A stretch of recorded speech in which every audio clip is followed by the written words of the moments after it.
Good morning, Kingdom Leadership Academy. I wanted to share something with you that I was listening to just a couple days ago, 2 days ago. I was listening to one of my favorite podcast people who talks about AI and all the things that are changes, all the changes that are taking place. And usually it flies over the top of my head, so much of this stuff. But he said two words that blew my mind. He said interspecies communication. I had to stop. I had to back up, rewind it a couple times. Like, wait a second, what are you talking about? Interspecies communication?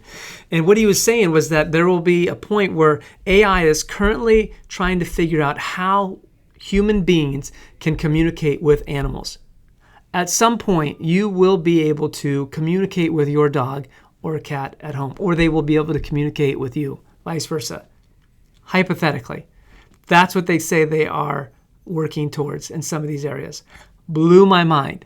But it's not the only area that they're working on. So many things from math to physics to health and biology, and more importantly, the economy and jobs, which is really my heartbeat. Like, where is the economy going and how is it going to affect people's lives?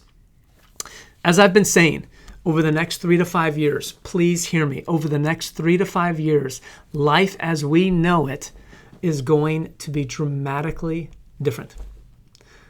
AI is already, not going to be, already starting to take jobs from law firms, accounting.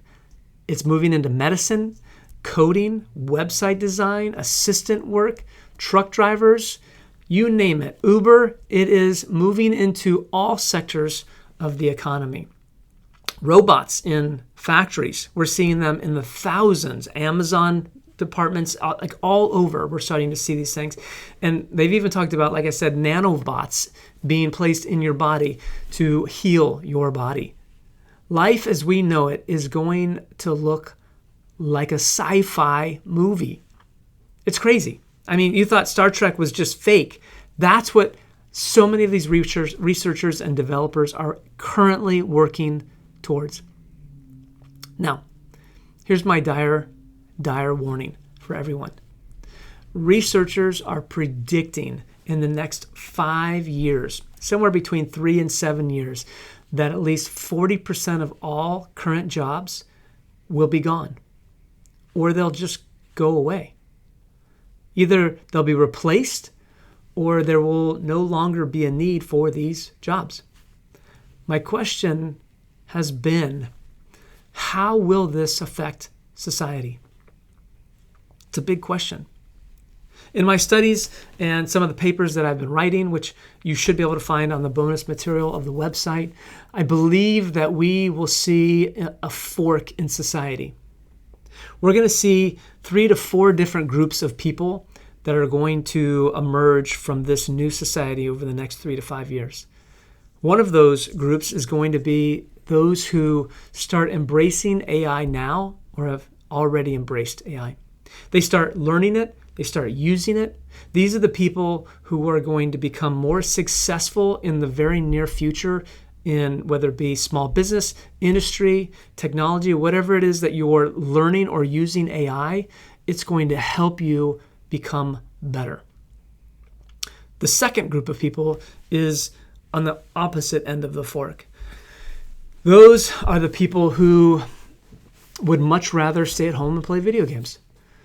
They would much rather stay home and receive an UBI check, a universal basic income, and they'll just use that money to order in their Uber Eats, and they'll pretty much never leave the house.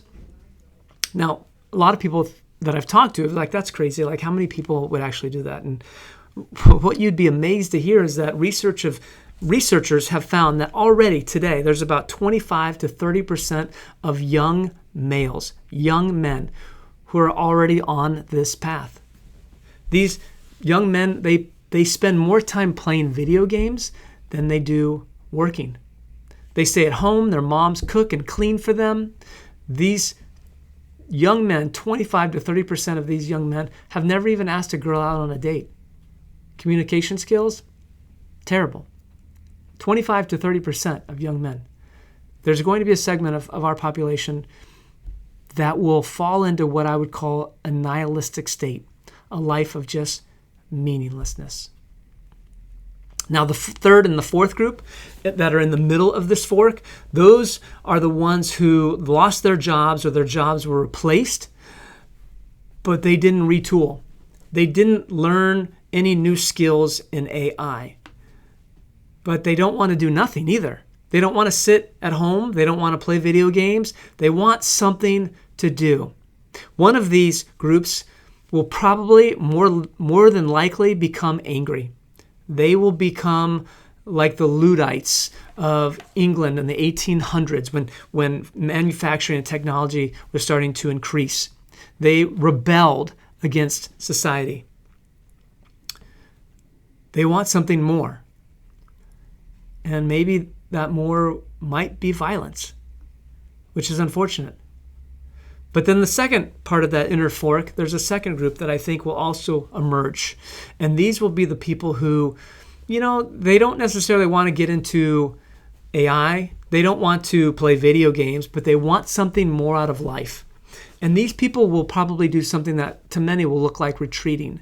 They will retreat into the urban areas, to the forests or the woods, and they'll start communities, and they'll start to live what some people call off the grid, maybe to some point. They will farm, they will ranch, they will be active in having small communities that are built around just trust and friendship and love. And these communities won't be violent, but they'll find something greater in life. They will have their hands in the dirt, and they will have a different sense of meaning in their life that didn't come from a job before. And so those are my predictions for what's going to happen over the next 4 years to 5 years. Now, the writer of the book of Ecclesiastes, which if you've ever read Ecclesiastes, can seem kind of like a downer, but there's so much truth in this book that I would encourage you to read. But one of the things that he says is that there is nothing new under the sun. There just isn't.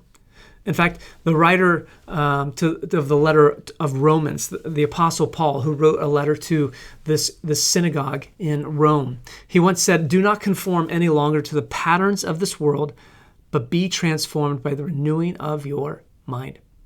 Now, as a historian, I've learned that there are patterns throughout history. The patterns that we see in the Bible, they didn't happen by accident. They reoccur over and over and over. We see patterns everywhere, from the seasons and the weather to patterns of society to the patterns in our own lives. This is also how AI learns. It learns from pattern recognition, and that's how it grows. Now, one of the most important lessons that Paul is trying to teach us to recognize is that the patterns around you, they must be observed. Pattern recognition is a skill that many successful leaders have learned to use. Having the ability and the awareness to recognize patterns in your daily life is critical to your future. In fact, I heard somebody just say recently, said the quality of your life comes down to the quality of questions you ask yourself. How often do you think about what's going on around you? Or ask yourself, why am I thinking this way? Why am I deciding to do this? Do we ever ask the deeper questions to reason? The next lesson that he says is even more challenging. It's about changing the patterns of your life, not just observing them, but changing them. Instead of saying, it is what it is. Or my favorite, this is the way we've always done it. What is it called when you do the same thing over and over and over, yet expect different results? Yeah, it's called insanity. We've always done it this way. Well, how's that working out for you? I must change what I need to be preparing myself for in the future, maybe. Do not conform any longer to the world, but be transformed by the renewing of your mind. What am I doing to prepare myself for the next 3 years? How can I retool for the future? What do I need to do to grow, to learn, to become better? We have so much information out there today. I mean, you can just open up your laptop, your phone. There's information everywhere, so much so that it can seem like a fire hose in the face. What we need today is not more information. What we need is more wisdom. Do you have the wisdom to recognize where you need to change? Not only for your benefit, but for those around you, those who rely on you for the decisions that you make.